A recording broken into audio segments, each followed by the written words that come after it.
그 백화원 영빈관 정원의 기념식수를 하는 것도 이번이 처음이라고 우리가 봐야 되겠죠? 네.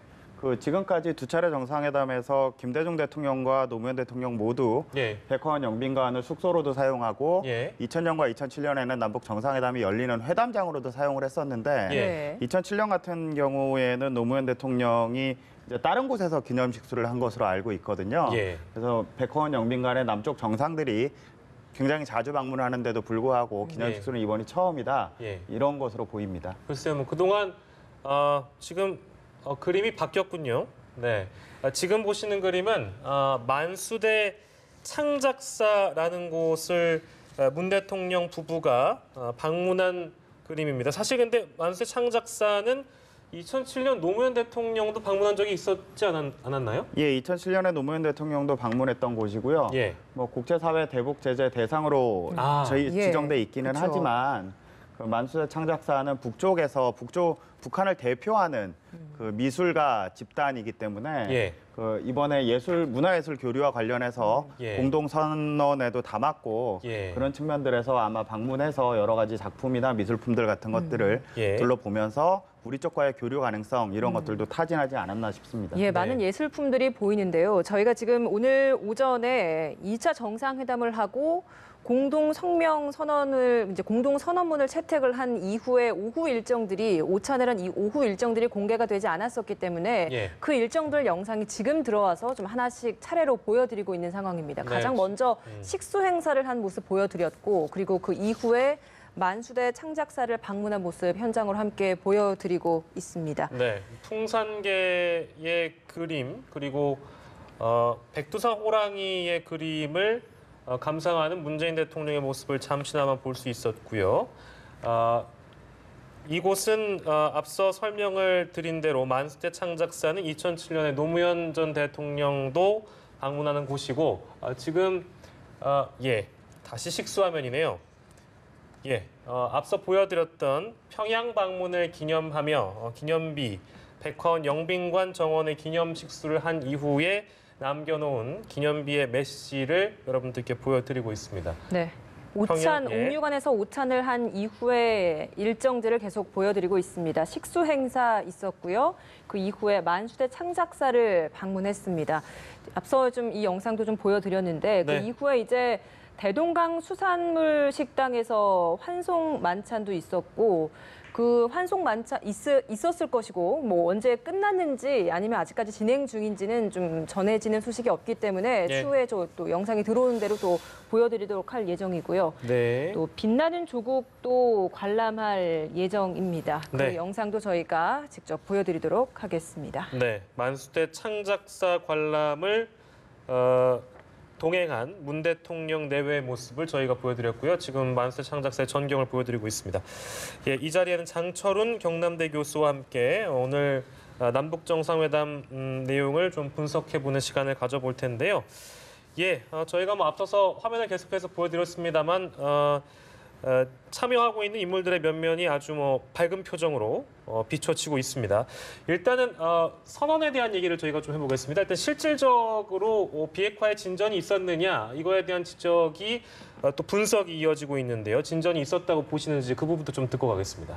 저는 개인적으로는 북한이 이 정도까지 양보하면서 비핵화와 관련된 문구가 정상회담 공동선언에 담길 것이라고는 예상하지 못했었고요. 그런 측면에서 봤을 때 기존에 북한이 보여왔던 태도나 이런 것들을 봤을 때는 일전에 우리 특사단이 북한을 방문해서 김정일 위원장을 만났을 때 북한이 핵실험장도 폐기하고 미사일 시험 발사장도 해체하고 있는데 그런 것들에 대해서 국제사회가 제대로 알아주지 않는다. 이런 식의 섭섭함을 표현을 했었거든요. 그런 점에서 봤을 때는 미국이나 아니면 국제사회에 상응하는 조치가 나오기 전까지는 추가적인 약속이나 조치를 취하기는 좀 어렵지 않을까라고 기대치를 낮춰서 잡았었는데요. 오늘 남북 공동선언에 나온 내용들을 보면 일단은 동창리 엔진 시험장과 미사일 발사대를 유관국 전문가들이 참관하는 가운데서 영구적으로 폐기한다라고 했는데 이 동창리 엔진 시험장은 북한이 그동안 서해 위성 발사장이라고 얘기를 했던 곳입니다. 그리고 은하 3호부터 계속적으로 발사를 했던 곳이기 때문에 북한이 인공위성 발사라는 것까지 포기해 가면서 이제 ICBM 관련된 활동은 하지 않겠다. 예. 이런 의지를 직접적으로 보여주는 것이라고 할 수가 있고요. 네. 일전에 핵실험장을 폐기할 때 기자단만 불렀었기 때문에 이게 제대로 검증하기가 어렵다. 이런 여론들이 조성이 됐었는데 네. 그런 것까지 감안해서 이번에는 유관국 전문가들이 참관을 해라. 네. 이렇게 표현을 한 것 같습니다. 그리고 그보다 더 중요한 것은 영변 핵시설의 영구적 폐기와 같은 추가적인 조치를 계속 취해 나갈 용의가 있다. 네. 이 부분인데요. 구체적으로 또 명시가 됐기 때문에. 예. 영변 핵시설이라고 하면 플루토늄을 추출할 수 있는 생산하는 오메가 같은 흑연 감성도뿐만 아니고 예. 우라늄 농축 공장도 있고 핵 연료봉 제조 공장도 있고 예. 굉장히 큰 단지 형태로 구성이 돼 있습니다. 예. 그래서 영변 핵시설을 영구적으로 폐기한다. 는 것도 굉장히 큰데 예. 그것과 같은 추가적인 조치라고 하는 건 그 외에 다른 조치들도 취할 수 있다는 것이거든요. 예. 그래서 여지를 상당히 열어두면서 협상력을 확보하는 동시에 비핵화에 대한 진정성이 있느냐라는 의구심에 대해서 예. 진짜로 진정성이 있다.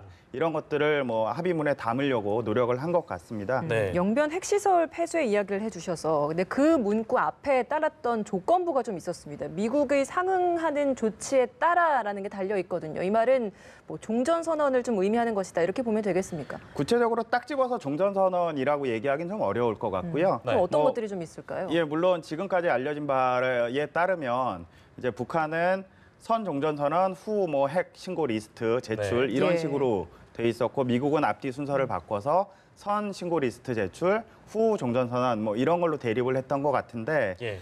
딱 집어서 뭐 종전선언이라고 북한이 원하는 게 그것만이라고 얘기하기는 어려울 것 같고요. 예. 이런 미국이 그렇게 순서를 바꿔가면서 자기들의 입장을 고수했던 거는 네. 북한이 했던 그 비핵화와 관련된 일련의 조치들이 제대로 검증이 되지 않았고 예. 확인하기가 어렵기 때문에 북한의 완전한 비핵화를 뭐 남북 정상회담과 북미 정상회담에서 언급은 했지만 네. 진정성에 의심이 간다. 사실은 중요한 건 진정성이었거든요. 네. 이번에 이런 그 조건부긴 하지만 이런 내용들을 넣어가면서 진정성을 보여줬기 때문에 네. 아마 미국으로서도 뭐 한미 정상회담이 이어질 것이고 이번 남북 정상회담을 계기로 해서 이제 북미 대화가 재개되는 수순으로 간다면 미국으로서도 상응하는 조치가 무엇인지는 협의를 해봐야 되겠지만 예. 예. 그런 것들을 안 취하고 그냥 뭐 넘어가거나 이러기는 조금 어려운 상황이 되지 않았나 생각합니다. 다음의 선택지는 이제 미국이 한 걸음 더 나가줘야 된다라는 상황까지 일단 왔는데 평양 공동선언에 담긴 비핵화에 대한 내용만 저희가 지금 당장은 바라볼 텐데요. 일단 트럼프 대통령은 오늘 이 선언을 보고 특히 비핵화에 있어서는 핵 사찰, 김정은 위원장이 핵 사찰에 합의했다라는 내용을 트위터에 썼습니다. 근데 우리가 좀 받아들이는 이 선언문의 내용과 트럼프 대통령이 언급한 이 핵사찰이라는 단어는 글쎄 좀 저희 그 온도가 달라서 이거 어떻게 이해를 해야 될까요? 트럼프 대통령이 기존에 보여왔던 뭐 트위터를 통해서든 아니면 다른 수단을 통해서든 예. 보여왔던 언술 같은 것들을 보면 초반에는 굉장히 과장되게 혹은 부풀려서 얘기하는 경향이 있는 것 같습니다. 네네네. 예. 그래서 아마 이 유관국 전문가들 참관하에 엔진 시험장과 발사대를 폐기하는 것과 예. 뒤에 이제 영변 핵시설을 네. 영구적으로 폐기할 수 있다. 예. 이런 의지가 있다. 예. 이거를 뭉뚱그려서 핵사찰 이라고 를 본 받기로 건가요? 했다. 뭐 이렇게 표현한 거 아닌가. 예. 다만 이렇게 트럼프 대통령이 그 정도로 표현해 가면서 예. 이번에 남북 정상회담 합의 사항을 긍정적으로 평가하고 있기 때문에 예. 북미 대화도 뭐 조만간 이제 그 대통령께서 다음 주에 미국에 가서 25일 날 한미 정상회담을 하기로 했지만 예. 그게 끝나고 나면 북미 대화도 곧바로 재개되지 않을까 네. 그렇게 예상이 됩니다. 그 전문가 중에는 이 부분을 두고 미국과의 사전 교감을 언급하면서 일종의 이면 합의가 있었던 거 아니냐 뭐 이런 분석을 하는 것도 같은데요. 이건 어떻게 보세요?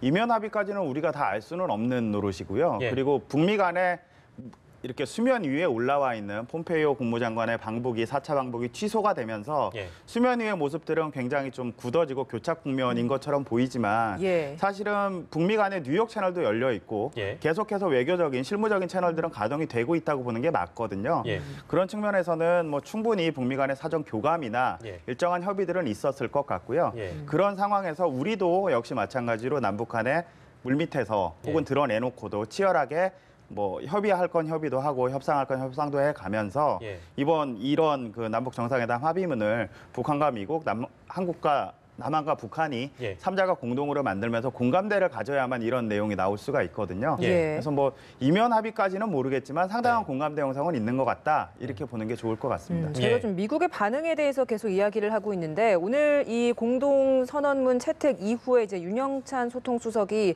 브리핑을 하면서 했던 내용 중에 하나가 두 정상은 이번 선언을 통해서 실질적인 종전을 선언하고라는 이 표현이 있거든요. 근데 이게 사실 미국이 그동안 종전선언에 대해서 계속해서 반대를 해왔던 입장이었고 뭐 우리 측에서는 종전선언을 좀 먼저 해줘도 되지 않겠냐라는 제안을 했다라는 여러 가지 분석들도 있었기 때문에 이런 발언을 수석 입에서 바로 나왔다는 것, 미국의 일종의 어느 정도의 좀 동의가 있었다라고 저희가 좀 봐야 되는 겁니까? 당연히 한미 정상회담을 앞두고 청와대 국민소통수석이 언론을 통해서 그렇게 메시지를 발표를 하면 예. 한미 간에 치밀하게 예. 긴밀하게 조율이 된 메시지라고 보는 게 맞는 것 같고요. 네. 그 기존에 뭐 앞서서도 말씀을 드렸지만 미국은 선종전 선언에 대해서 예. 상당히 좀 이렇게 거부하고 반대하는 입장이 강했는데 네. 이번 남북 정상회담을 통해서 남북한이 할 수 있는 종전 선언의 형태는 실질적인 내용들은 어느 정도 상당히 특히 갖춘 군사 것 분야에서요. 같거든요. 예.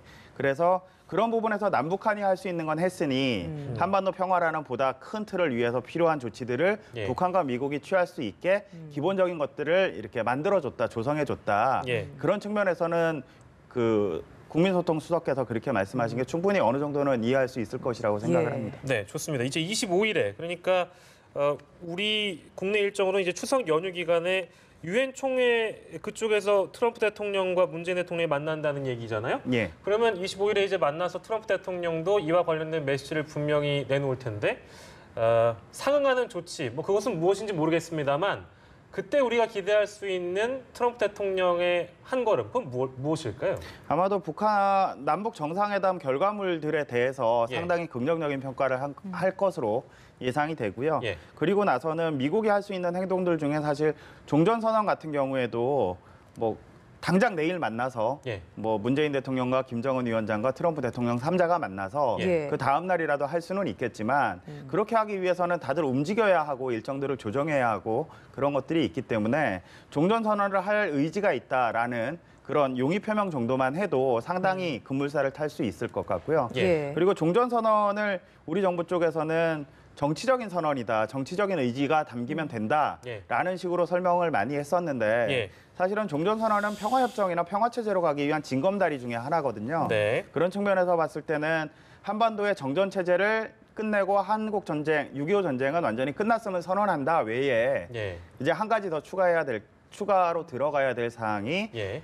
앞으로 평화협정과 관련된 협의를 진행한다. 이런 내용은 꼭 들어갈 수밖에 없는 상황이고 예. 그런 것들에 대해서도 트럼프 대통령이 긍정적인 메시지를 내놓을 수 있을 것이라고 기대하고 단순 있습니다. 정치적 선언의 의미임에도 불구하고 거기에 그런 문구가 들어가야 더 의미가 있을 것이다라는 왜냐하면 이야기죠. 예. 종전선언해서 6.25 전쟁이 끝났음을 정치적으로 선언하는 것만 해버리면 예. 정전협정이 굉장히 애매한 상황이 돼버립니다. 그걸 이행할 수도 없고 예. 이행하지 않을 수도 없고 예. 그렇다고 사문화됐다고 공식적으로 발표하기도 어렵고 예. 살아있다고 얘기하기도 어렵기 때문에 네. 그런 것들은 일정하게 살려두고 예. 그리고 거기에는 뭐 한국과 남북한만이 결부돼 있는 게 아니고 중국도 결부돼 있고 미국도 결부돼 있기 때문에 예. 그런 것들은 일정하게 정전체제의 기본적인 틀은 유지해 가면서 예. 나중에 평화체제나 평화협정으로 전환하기 위한 예. 그러한 준비들을 시작한다는 의미에서 종전선언이 필요한 것들이거든요. 예. 그런 측면에서는 사실 종전선언이 정치적인 선언에만 그친다면 예. 사실 이러저러한 현실적인 문제들이 발생할 수 있기 때문에 예. 네. 치밀하게 좀 조율하고 준비하고 할 필요가 있겠습니다. 징검다리 역할을 할 수 있도록 좀 더 세부적인 내용들까지 같이 포함돼야지 더 의미 있는 선언이 될 것이다라는 이야기를 해주셨고 저희가 지금 선언문 내용을 하나하나 살펴보고 있었는데 비핵화 관련해서 굉장히 구체적으로 나왔던 부분은 사실 문재인 대통령 선언문 내용이었어요. 근데 뭐 김정은 위원장도 선언문을 합의문을 발표를 하고 읽었습니다만 전혀 이런 구체적인 내용은 많이 포함되지 않았었거든요. 특히 이제 뭐 비핵화에 대한 언급이 있을 것이냐라는 말들이 있었는데 이 언급은 있긴 했어. 비핵화라는 새 단어는 아니었습니다만 어쨌든 이와 관련된 의미의 단어는 있었거든요. 이게 좀 의미가 크게 있다라고 보십니까? 아무래도 김정은 위원장이 직접 육성으로 예. 한반도 비핵화를 위해서 뭐 노력하기로 했다 이렇게 얘기하기는 평양에서 이루어지는 정상회담이고 배석해 있는 북쪽 당국자들도 있는 거고 다음 날이나 다음 날이든 그 언제가 되더라도 조만간에 아마 김정은 위원장이 이제 북쪽에서는 이번 정상회담을 제5차 북남 순회상봉이라고 표현을 하더라고요.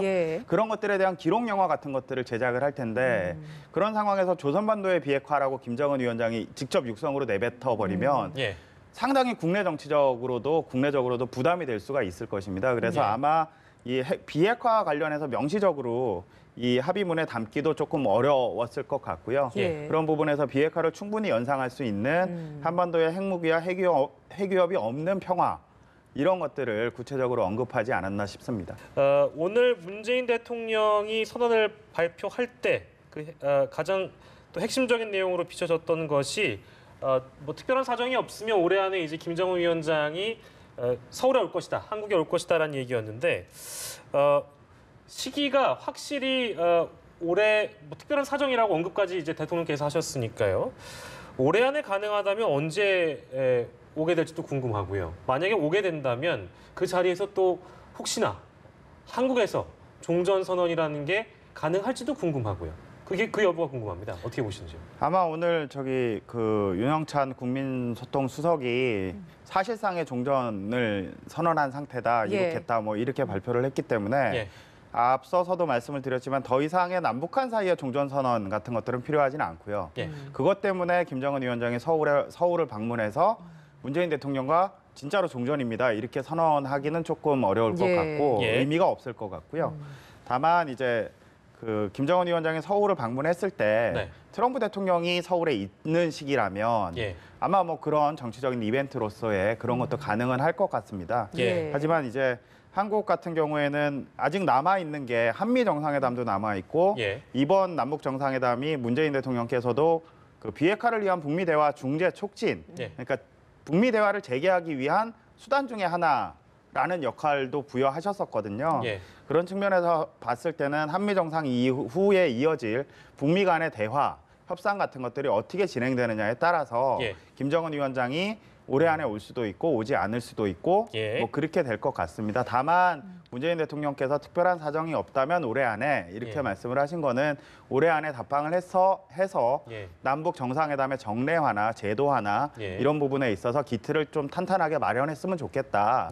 이런 의지가 담긴 것이 아닌가 싶습니다. 상시화를 위해서 이렇게 또 다시 제안을 했고 그걸 받아들인 것 같다라는 이야기를 해주셨는데 그 북미 간의 비핵화 문제는 아무래도 북미 간에 다뤄야 될 이야기이기 때문에 이것이 이제 선언문에 담기지 않을 것이라는 이야상을 했었는데 다소 좀 구체적인 내용이 담기기도 했고요. 근데 북미 간의 대화와 관련해서도 언급이 있었거든요. 뭐 북미 간 신뢰를 확인해온 만큼 양국 간 정상회담 조속히 이루어지길 희망한다. 그리고 평양 회담 성과로 북미 대화 재개를 기대한다. 뭐 기대라는 표현만 썼습니다만 이 정도 표현이 담겼다고 한다면 북미 정상회담에 대한 일정 부분에 좀 물밑 합의도 있지 않았을까라는 기대도 좀 들거든요. 여기에 대해서는 어떻게 생각하십니까? 아무래도 우리가 중재자 역할, 촉진자 역할을 한다고 했었기 때문에 북미 간의 대화를 다시 어떻게 만들어 나갈 것인지에 대해서도 북쪽과 남쪽이 긴밀하게 협의를 했을 것이고요. 오늘 오전에 있었던 서훈 국정원장하고 김영철 노동당 부위원장만 배석한 상태에서 사실상 단독 정상회담으로 진행된 그 시간에 아마 그런 내용들이 긴밀하게 협의가 되지 않았을까 싶습니다. 그런 측면에서는 이제 앞서서도 계속 반복적으로 말씀을 드리지만 다음 주에 한미 정상회담이 있고 그 자리를 이용해서 문재인 대통령과 우리 쪽의 주요 인사들이 트럼프 대통령과 미국 쪽의 주요 인사들에게 이번 남북 정상회담의 성과를 충분히 설명하고 또한 합의문에 다 담지 못한 정의용 그 안보실장도 그런 말씀을 하셨는데요. 이번 합의문에 다 담지 못한 내용들도 북쪽과 협의한 내용들이 굉장히 많기 때문에 그런 내용들을 미국에 충분히 전달해서 북한과 미국이 다시금 고위급 대화, 뭐 가능하다면 북미 정상회담까지 개최하는 데 있어서 우리 정부의 역할이 그 어느 때보다도 더 중요해졌다.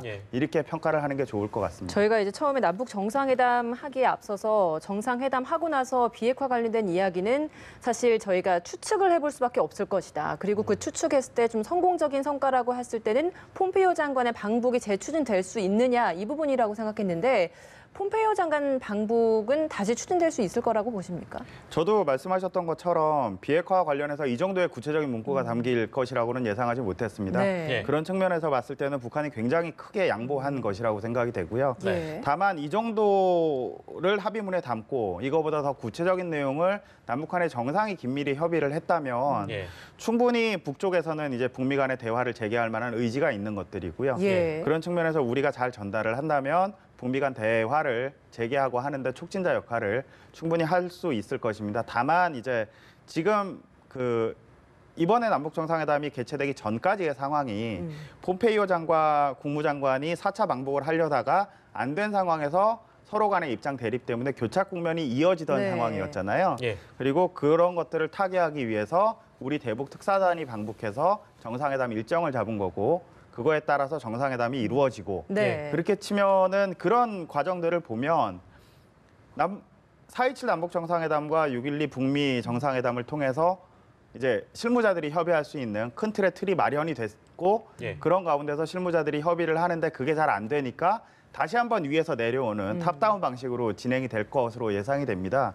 그래서 오히려 한미 정상회담이 끝나고 나서 폼페이오 장관이 다시 방북하기보다는 트럼프 대통령과 김정은 위원장 사이에 두 번째 정상회담이 먼저 이루어져서 남북 정상회담, 한미 정상회담, 북미 정상회담으로 연결되는 일련의 탑다운이 작용을 해서 그러고 나서 큰 틀에서 더 구체적인 합의가 이루어져야만 폼페이오 장관도 다시 한번 방북하고 움직일 여지가 좀 넓어지지 않을까 생각하고 있습니다. 네, 중간 정리하는 차원에서 비핵화 얘기는 저희가 요 정도만 하려고 했는데 갑자기 이제 북미회담 말씀하시니까 제가 떠오른 질문이 하나 있는데 뭐 이제 시기에 대한 부분입니다. 그러니까 11월 6일에 이제 미국 중간 선거가 있잖아요. 그럼 그 전에 모르겠습니다. 이제 이런 회담이나 국제적인 분위기를 트럼프 대통령이 만약에 이것을 이용을 한다면 그 전에 만나야 됩니다.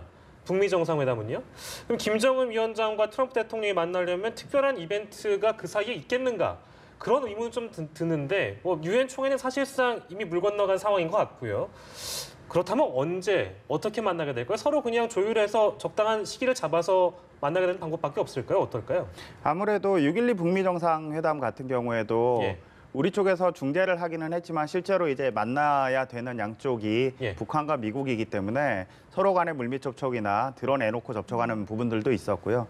그런 것들을 통해서 원래는 5월 말에 개최하기로 했던 게 6월 12일까지 약간 연기가 되면서 됐던 거거든요. 이루어졌던 것인데 만약에 제2차 북미 정상회담이 이루어진다면 아마 그 2차 북미 정상회담에서는 1차 북미 정상회담보다는 훨씬 더 진전된 무엇인가가 나와야 될 거고 그것들을 동시에 이번에 평양 남북 정상회담의 합의보다도 더 진전된 게 나와야 될 거거든요.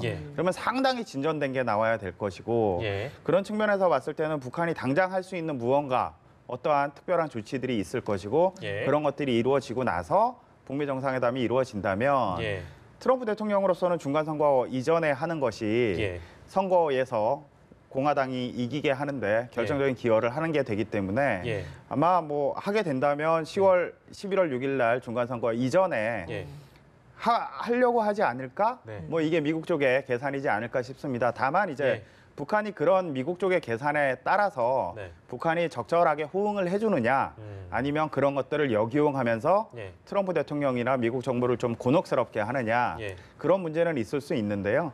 지금 상황에서는 트럼프 대통령이 그 김정은 위원장에 대해서 굉장히 호감을 가지고 있고 우리는 굉장한 신뢰감을 갖고 있다 이런 얘기를 반복적으로 하고 있기 때문에 북한 입장에서 어깃장을 놓을 필요는 없을 것 같아요. 그런 측면에서 봤을 때 북쪽도 미국의 중간선거가 어느 정도 중요한지는 충분히 잘 알고 있기 때문에 뭐 11월 6일 중간선거 전에 가능하면 제2차 북미 정상회담이 양쪽 협의하에 편리한 시기에 이루어지지 않을까 싶습니다.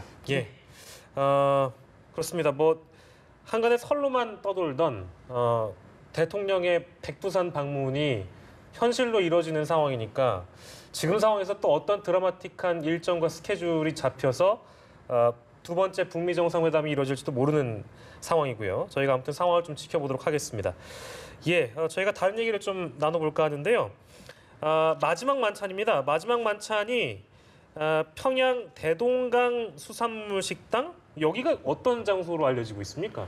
김정은 위원장 시대 들어서 새로 건설한 북한의 초대형 식당인데요. 약간 치적과 가까운 건가요? 예. 그렇게 보시면 좋을 것 같습니다. 예. 그 대동강에서 나는 뭐 숭어도 맛있다 그러고 여러 가지 수산물들을 판매하는 식당인데 평양의 일반 주민들도 자주 간다고 알려져 있습니다. 그런 예. 측면에서는 문재인 대통령께서 이제 해외 순방을 나가실 때마다 예. 대부분 그 나라의 서민들이 이용하는 식당에서 서민들과의 스킨십이나 이런 것들을 통해서 예. 친밀감이나 소통이나 이런 것들을 강조하고 과시하고 이랬던 그쵸. 점들이 있거든요. 예. 근데 이번에 평양에 가서도 이제 순안공항에 내렸을 때도 환영하러 나온 시민들과 일일이 악수하고 예. 90도로 인사하고 그런 소탈한 모습을 보여줬었는데 예. 그런 장면들이 아마 이 대동강 수산물 식당에서도 재현될 수 있지 않을까 싶습니다. 보통 이제 그 현지인들이 많이 가는 식당을 이용했던 건 앞서 말씀하신 것처럼 그 현지 주민들과 소통도 하고 이야기도 들어보는 의미가 있을 것인데 예. 이번에도 여기를 방문하면서 한 공간은 쓰지만 다른 공간은 이제 평양 시민들이 자유롭게 쓸 수 있도록 열어뒀다라고 하더라고요. 근데 여기에서 이제 오는 그럼에도 불구하고 저희가 의문점이 드는 건 북한이다 보니까 아무래도 여기에 오는 시민들이 과연 정말 자연스럽게 온 시민들일까 혹은 이것조차도 북한이 다 좀 준비를 할까 좀 어떻게 보십니까? 당연히 준비할 거고요. 예. 그리고 거기에 갈 예정이 돼 있거나 네. 식당이 꽤 크기 때문에 뭐 굳이 예약을 해야 될 필요가 있는지는 모르겠지만 거기에 가는 인원들을 중에서 남쪽 사람들과 접촉할 만한 가능성이 있는 사람들은 네. 당연히 치밀하게 준비를 시킬 거고요. 예. 그런 상황에서 북쪽에서 주민이 뭐 이상하게 대했다거나 뭐 그럴 가능성 거의 없다고 생각하지만 예. 이상하게 대했다거나 하면은 굉장한 외교적인 결례도 될 수 있기 때문에 그거는 뭐 북쪽뿐만이 아니고 우리 쪽도 그런 식의 행사가 이루어진다면 이벤트가 이루어진다면 예. 당연히 치밀하게 준비할 수밖에 없을 것이라고 생각합니다. 네, 문 대통령이 순안공항에 도착했을 때 환호하는 북한 인민들을 앞에 두고 90도 인사를 하는 모습이라든지 아니면 이런 어떤 대중적인 식당을 찾는 것이 대통령의 평소 성격과 많이 맞닿아 있다고 봐도 무방하겠죠. 예, 아무래도 문재인 대통령 취임 이후에 그 경호와 관련해서 예. 그 이전 정부까지 했었던 굉장히 밀착 경호 같은 그런 것들을 보여주려고 하니까 예. 그러지 마라. 왜 나한테 위해가 되지 않는 선에서는 없는 듯 지내라. 뭐 이런 예. 식으로 굉장히 열린 경호를 추구를 했었거든요. 또 경호원들도 많이 당황한 상황도 있었다고 하더라고요. 예, 초기에는 그랬다고 예. 하던데 그런 측면에서 봤을 때는 굉장히 이제 주민들과 시민들과의 직접적인 소통이나 예. 소탈함을 강조하는 그런 스타일을 갖고 계셔서 뭐 평양 순안공항에서의 모습, 예. 카 퍼레이드 할 때의 모습, 그리고 오늘 저녁에 예정돼 있는 대동강 수산물 식당에서의 만찬 때의 모습도 예. 아마 그런 식으로 예상하면 크게 틀리지 않을까 싶습니다. 어디선가 제가 드렸던 질문 갖고 얘기를 나눴던 상황인 것 같아서 지금 제가 떠올려 보니까 예전에 문 대통령이 방중했을 때도 이런 비슷한 상황을 연출했던 걸로 기억을 하는데요. 일종의 대중식당이라고 해야 될까요? 예. 서민적인 식당이라 서민적인 음식을 먹는 모습을 보여줬던 걸로 기억하는데 그것도 마찬가지로 맞닿아 있겠네요. 예, 다 네네. 비슷한 경우라고 볼 수가 있겠습니다. 예, 알겠습니다. 이제 남은 일정에 대해서 저희가 좀 짚어보고 예. 오늘 그 교수님과 나누는 대화를 좀 마무리해 볼 텐데 오늘 집단 체조가 열리고 있습니다. 여기서 집단 체조 공연을 관람할 예정인데 경기장 이름이 5.1 경기장이라고 하네요. 여기가 또 어떤 의미가 있는 건지 좀 짚어주시죠. 평양에 있는 경기장은 뭐 김일성 경기장도 있고요. 예. 굉장히 큰 경기장들이 많은데 5.1 경기장 같은 경우에는 5월 1일 날과 관련돼 있는 예. 경기장이라고 할 수가 있겠습니다. 예. 그 이름이 왜 붙여졌는지에 대해서까지는 제가 구체적으로 잘 모르는 상태고요. 예. 다만 그 최근에 북한이 5월 1일 날 이게 처음 문을 열었다고 하더라고요. 아, 예, 그래서 예, 5.1 예. 경기장이라고 한다고 예, 합니다. 저도 네네네네. 나와서 한 가지 배우고 갑니다. 아닙니다. 예. 예. 그래서 그 5.1 경기장에서 오늘 뭐 문재인 대통령 내외와 우리 쪽 공식 수행원들, 특별 수행원들이 함께 관람하는 것으로 알려져 있는데 예. 그 빛나는 조국이라는 최근에 선보인 올해 들어서 새롭게 선보인 대집단 체조를 일정하게 각색을 하고 예. 제목도 뭐 바뀔 가능성이 있다고 아침에 음. 그 동대문 디자인 플라자에서 예. 그 국민소통 수석이 브리핑을 하더라고요. 예. 그래서 우리 그 아무래도 북한의 대집단 체조라는 게 기존의 아리랑이나 이런 것들의 이미지가 너무 강하고 예. 북한의 체제의 우월성이나 이런 것들을 선전하는 수단, 그리고 외화벌이 수단으로 활용이 주로 되어 왔었기 때문에 예. 한동안 안 하다가 이제 다시 새로운 걸 만들어서 하는 것이고 예. 남북 정상회담을 기념해서 계기로 다시 하는 것이 새롭게 선보이는 것이기 때문에 오늘 네. 행사는 예. 그런 측면에서 일정하게 각색을 하고 뭐 문재인 대통령을 환영한다는 의미라거나 예. 이런 것들이 조금 내용이 바뀌는 것으로 그렇게 알려져 있습니다. 네, 공연 내용과 관련해서는 저희가 아마도 이 내용도 영상으로 또 준비가 될 가능성이 높으니까요. 만약에 영상이 들어오면 여러분들께 전달을 해드리도록 하고 앞서 브리핑이 있었던 것처럼 이 자리에서 문 대통령이 북한 대중 앞에서 연설을 하게 되는데 굉장한 의미가 있다고 보여집니다. 남쪽 지도자가 북쪽에 가서 공개적으로 연설한다는 게 제 예. 기억에는 거의 처음인 것 같은데요. 예. 게다가 이 대집단 체조에 참여하는 체조 행사를 위해서 참여하는 인원도 수만 명인데 예. 거길 관람하는 인원도 한 10만 명이 넘는 걸로 알려져 있거든요. 예. 그런 대중들 앞에서 연설을 남쪽의 대통령이 예. 남북 정상회담을 하기 위해서 평양에 간 상태에서 공개적인 연설을 짧게나마라도 한다면 문재인 대통령뿐만 아니고 이 남쪽이 갖고 있는 그러니까 북쪽에서 생각하는 남쪽의 이미지 예. 뭐 이런 것들을 한 번에 탈바꿈시킬 수도 있을 것 같고요. 예. 게다가 또 문재인 대통령께서 굉장히 소탈한 언행이나 어법이나 이런 걸 사용하시기 때문에 예. 김정은 위원장도 공개 연설을 그동안 많이 했지만 예. 남쪽 지도자는 우리 지도자와 이렇게 많이 다르구나 예. 이런 점들도 확실하게 각인시킬 수 있는 그런 계기가 될 것 같습니다. 네.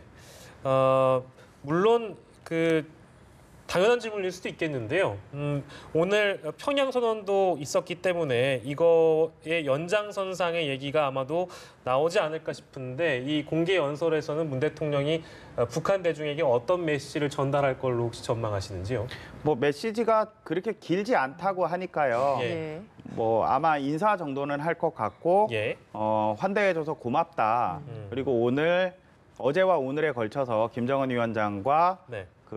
협의를 통해서 이 오늘 9월 평양 공동선언이라는 데 합의를 했고 예. 그런 부분에 대해서 앞으로 잘 지켜나가서 한반도의 평화가 정착될 수 있도록 노력하겠다. 공연 참 기대된다. 감사하다. 뭐 이 정도 내용이지 않을까 싶습니다. 네. 예. 알겠습니다. 오늘 남북 정상회담 또 평양 공동선언과 관련돼서 여러 가지 이야기를 좀 나눠봤는데요. 긴 시간 경남대 장철훈 국동문제연구소 교수와 함께했습니다. 오늘 고맙습니다. 고맙습니다.